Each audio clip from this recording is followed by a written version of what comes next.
A surgeon performing a complex heart operation, a dentist setting braces, a nurse putting a drip. None of them will take up the work with bare hands. Before touching the patient, they all put on medical gloves in order to prevent infecting the human body with bacteria. How do you think who and why came up with the medical gloves?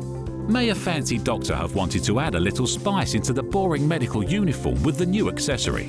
Or was one of the physicians too squeamish and didn't want to touch patients with his bare hands? You wouldn't believe, but the medical gloves appeared thanks to a great love. In 1890, a well-known British surgeon, William Halsted, was approached by one of the nurses. Caroline Hampton complained that her hands were dry all the time, and all because of the strong antiseptic that was being used before surgeries. The surgeon was seriously concerned with the problem. He made plaster casts of her hands and went to New York. Halsted contacted Goodyear Rubber and ordered 2 pairs of very thin rubber gloves. The famous surgeon could simply replace a troubled employee.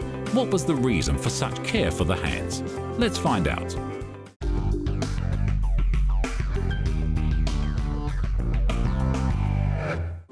The custom-made gloves fitted Miss Hampton perfectly, and after a couple of weeks the skin of her hands became smooth and silky.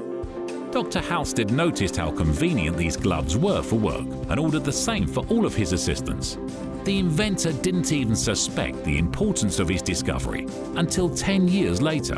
One of his students published an article in a medical journal where he cited the stunning statistics. 450 surgeries conducted in gloves were without a single case of infection. How could I be so blind that I didn't realize the need to wear them all the time? Regretted Halsted.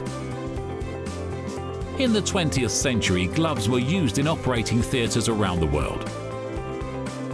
And in 1964, the mass production of disposable gloves of the kind we now know began. Halsted didn't patent his invention, and it didn't make him famous, but it brought happiness in his personal life. That very nurse, Caroline Hampton, married him and lived with him all his life. The history of the invention of ordinary rubber gloves turned out to be surprisingly romantic.